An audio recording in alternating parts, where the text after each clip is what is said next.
Thanks for joining us for this Las Cruces Municipal Election Forum. I'm Fred Martino, Director of Content for KRWG. We're hosting today's forum with the League of Women Voters of Greater Las Cruces. And it's just that, a forum, a chance for us to hear candidate views on a variety of issues. We ask the candidates to stick to their positions and refrain from mentioning their opponents. Candidates will have 1 minute to answer each question. Today, the race for Las Cruces Municipal Judge, and we welcome Joy Goldbaum, Kent Yalkut, and Nelson Gooden. Welcome to all of you. Thank you. Thank you for being here. And also joining me is Kim Sorensen, President of the League. Kim, good to have you here. Thank you, Fred. I know you have good the first to be question. Here. Okay. Joy, describe the experience and qualifications you have that would make you an effective municipal judge. Thank you, Kim. Well, I've been a lawyer in southern New Mexico for 26 years, all of it in public service. The last 2 years I've primarily been focusing on criminal law, and I have spent quite a lot of time in the city court. So I have seen many of its machinations, and from that experience I've gotten some ideas about things where it could definitely be improved. Thank you. I'm the incumbent judge. I have a lot of experience. I spent 5 years at the district attorney's office. After that, I went into private practice. While I was a judge, I heard roughly 80,000 cases. I've also been a defense attorney, working with people in our defense bar, worked with our police department. I was appointed to serve on the community corrections department as a probation officer for 2 terms. I was a special assistant attorney general for the state of New Mexico. And currently I'm serving another appointment as municipal judge for the city of Las Cruces. I bring a lot of experience to the bench. I like to listen to people and get their issues solved quickly and efficiently. Yes, I've been an attorney for close to 26 years now. I started my practice in San Diego, California. After graduating from law school, I did about 9 years there in civil practice. Then I came to work at the 3rd Judicial District Attorney's Office here in Las Cruces, where I worked for over 10 years, a little over 10 years, prosecuting all types of cases, misdemeanors, felonies, DWIs, murder, white-collar crime. And then I became the general counsel, or the chief legal counsel for the Department of Taxation and Revenue, where I served 2 different terms of a little over a year each time. Between those 2 terms, I was a district court judge here in Las Cruces, presiding over primarily domestic relations matters. And then I also served as a year as a magistrate judge, hearing many of the same types of cases that are heard in municipal court. And then I also was a hearing officer for the Department of Taxation and Revenue, and I'm currently serving as the county attorney for Doña Ana County. Okay. Kent, we'll begin with you for this next question. Discuss one of your ideas for improving the municipal court. One of the things that I had first suggested when I ran for municipal court, and I'm still working on that, is the efficiency of getting people in and out of the court. People have jobs either as workers or they have employment in and out of the city that they need to be to. We have students who are in school. When I first started there were long lines, and it would take up to 2 days before they could see a judge. The process was come in 1 day, wait several hours, fill out paperwork, come back the next day for an arraignment. We have streamlined that process now where people can come in, they see a judge quickly. The average time to see a judge is about 15 minutes. For those rare people that ask for a pretrial conference or go to trial, we have those scheduled in advance so people can come in. They're taken care of quickly. That was the one major issue that I heard when I was campaigning, is that people didn't want to miss work or school when they were coming into court. Nelson? And I think that would be the one thing that I would like to work with the presiding judge, if elected, and streamlining that process even further. I think there's been some good efforts made to do that, but I still hear people complaining that when they go to municipal court, or any court for that matter, they spend a lot of time waiting to be heard and a lot of wasted time before they get to hear the judge or see the judge to have their case resolved. So I think that is one of the things that could still use some improvement, and I would work with the presiding judge to do that and come up with ideas on how we can do that, and talking with members of the community. How do you think we can move this process through and still give everybody the opportunity to be heard and have their case fully evaluated? I think sometimes we look at, well, let's make things done quicker, but then we lose sight of why it is we're doing whatever it is to begin with. So I think it's important that in that streamlined method that we still give the persons time to have their case fully heard and evaluated. Well, I'm really excited about a homeless court program. This is a series of programs that exist all around the country in misdemeanor courts, such as our municipal court, and it uses the resources of the community but combines them with the court to really help address some of the underlying problems of the most marginal people that use the court. And there are a lot of them. And even though what it focuses on is improving the lives of this population, it ends up improving the entire community. It reduces the number of people that spend time in jail, it reduces recidivism, it helps homeless folks and veterans and so on get stabilized, and it helps law enforcement have to spend much less time arresting people for nonviolent misdemeanor offenses. It's just all around a really excellent program. And it's successful in the many cities it exists in the United States, and it's supported by the American Bar Association. So I'm ready to work hard to get that program going in our city courts. Okay, Nelson. As citizens, we often hear how backlogged the courts can get. What are some ways the municipal court docket could be relieved of some of this pressure? I think one of the biggest things is you've got to look at how the cases are being handled.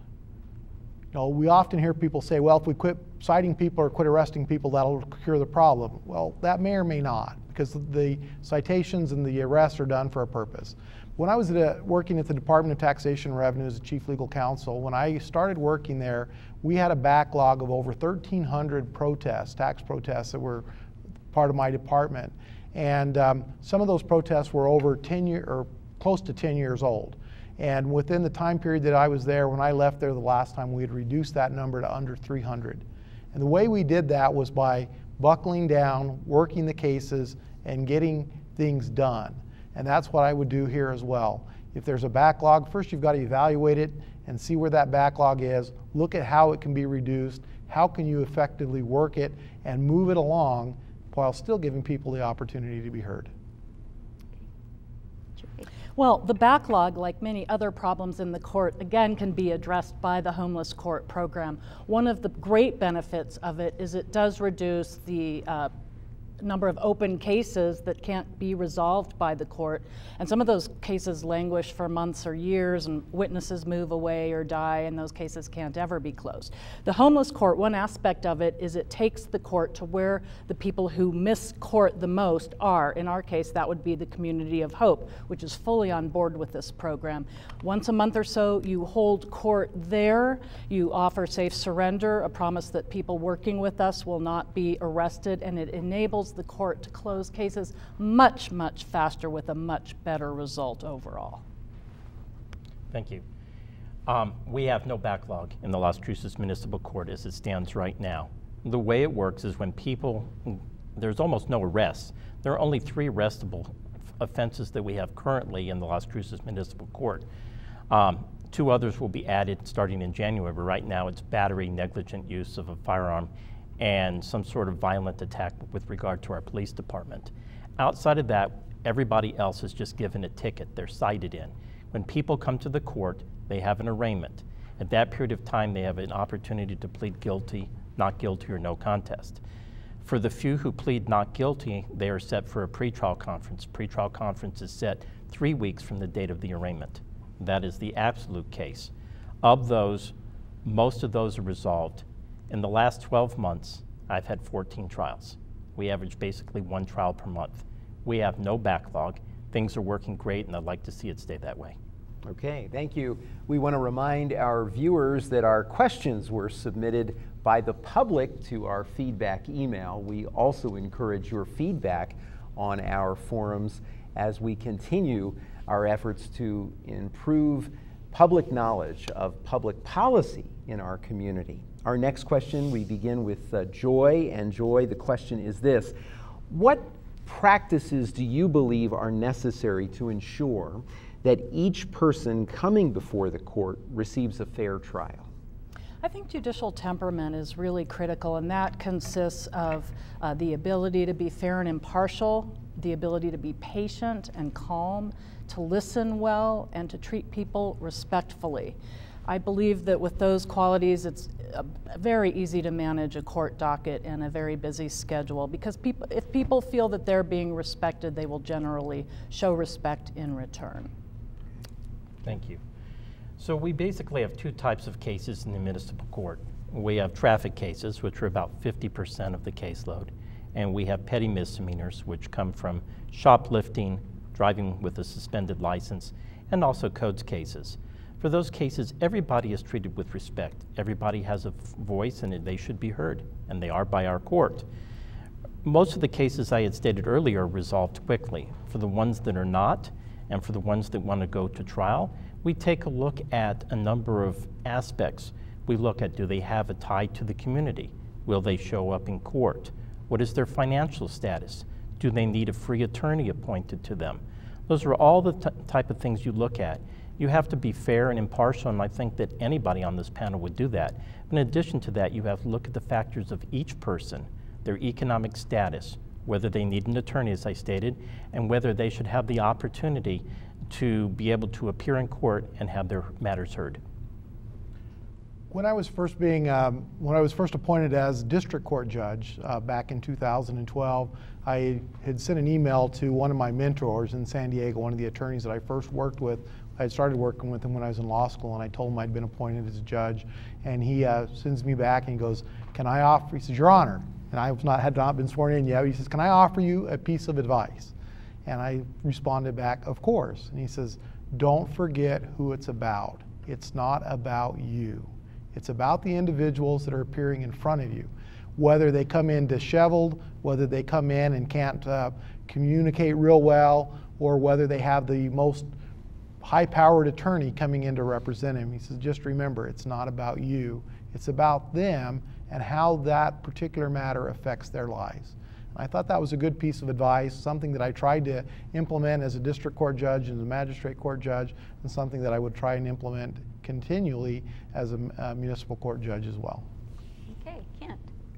What ethical practices are critical for keeping the judiciary independent from outside political influence? I think that's an excellent question, and it really revolves around a question that you asked city councilors in the past, and that was talking about having people come out to vote. And there was a lot of discussion about, should we combine elections between municipal and on-year elections, such as for state representative and so on. I'm absolutely against that. I'm all in favor of more people voting. But the reason that you have municipal elections separate from partisan elections is to keep those matters separate. That you need to have people be able to vote freely and independently in a nonpartisan election. It doesn't make a difference whether you're a Republican or a Democrat, whether you're a conservative or a liberal. Everybody should be able to come out and vote on those city issues that they have. And I think that's the one ethical issue that needs to be kept in place, is that municipal elections should be kept separate from partisan elections and on-year elections. Thank you. I think taking politics out of it. Now, how you accomplish that, I'm not sure. But I think, as Kent said, I think part of it is you've got to take the politics out of the judicial races, because as a judge, it doesn't matter if the person's Republican, Democrat, and this is a nonpartisan election, so those aren't even brought up at this point, but you've got to take that out of it, because as a judge, you don't ask the person when they first come in, what is your political affiliation? Are you Republican, Democrat, Independent? Are you conservative? Are you liberal? Are you progressive? The judge doesn't need to know that in order how to resolve that case and to get the facts that are necessary. So I think that's one of the biggest things, trying to take the politics out. And how do we accomplish that?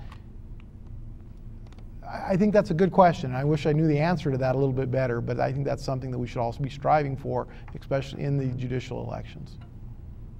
Well, I think that it's important that judges have absolutely the highest integrity of anybody in the law profession. So that would be thing one. And I do have a completely unblemished disciplinary record. But I also think that it's very important that parties that will be hearing cases not accept money from the parties that will be coming in front of them. Okay, thank you very much, Joy. Our next question, we will begin with Nelson. And it is this: in sentencing offenders, how would you balance the interests of rehabilitation and safety? You know, that's always a very good question, because as a judge and having done that and having sentenced offenders in magistrate court, those are always concerns that a judge has to have. And I think those are, that you have to look though at each individual case to say, how am I going to balance that in the abstract, I think is impossible to do. Because you have to look at that particular case, that particular individual, that particular set of facts that come into play. And then looking at what is necessary in rehabilitation. Is this a one-off situation where the person's not going to be back regardless of what happens? You know, and that's kind of a guess sometimes whether that's going to be that way or not. But then also then looking at, okay, what attempts have been done for rehabilitation first? I remember there was a magistrate court judge when I first came to Las Cruces, and I was a prosecutor, and we were at a sentencing case, and somebody made some comment about rehabilitation. And she says, well, what problem is the person was never habilitated to begin with. So how do we take them back, rehabilitation, to a point they've never been? Joy? Well, for me, it comes back to the homeless court program and other similar treatment courts. These are very successful in addressing the underlying problems that keep people cycling through jail and street and jail and street. So, for example, if you can deal with the underlying addiction, the schizophrenia, the PTSD, whatever it is, you stop having the police have to keep arresting these people once they're released from jail. And I think it's just imperative to do that. Incarceration is expensive and it's ineffective. And you have to remember, this is a misdemeanor court that deals almost entirely with nonviolent misdemeanors. And so incarceration for most of the offenses is not going to be effective. I will always look for alternatives to incarceration where that is viable while protecting public safety. But remember that dealing with the underlying problem is part of public safety. Thank you. So in conjunction with working with the Las Cruces Police Department, we set up a community policing program. So what we do with is a majority of the offenses, either traffic or nonviolent, they're given what we call a defer and dismiss sentence. What that means is that a person promises to behave and not get in trouble for 30, 60, or 90 days. At that period of time, if there's been no other further action, that charge is dismissed. That goes on for around 95% of the cases that we have. For the other 5% that come in, we take a look at their criminal history. We take a look at their family history. We look at if they need some sort of a program. We have in our court our own court compliance officer, who is basically a probation officer. That person has been trained, it's been there for many years, and they prepare a report for the judge on each person and their addiction. If they need a program, what can be done to rehabilitate them, or do they need to be incarcerated for public safety? Joy, what has been your greatest achievement as an attorney or judge? Well, I really enjoyed the nearly 3 years that I spent hearing domestic violence cases in the district court. That was incredibly rewarding.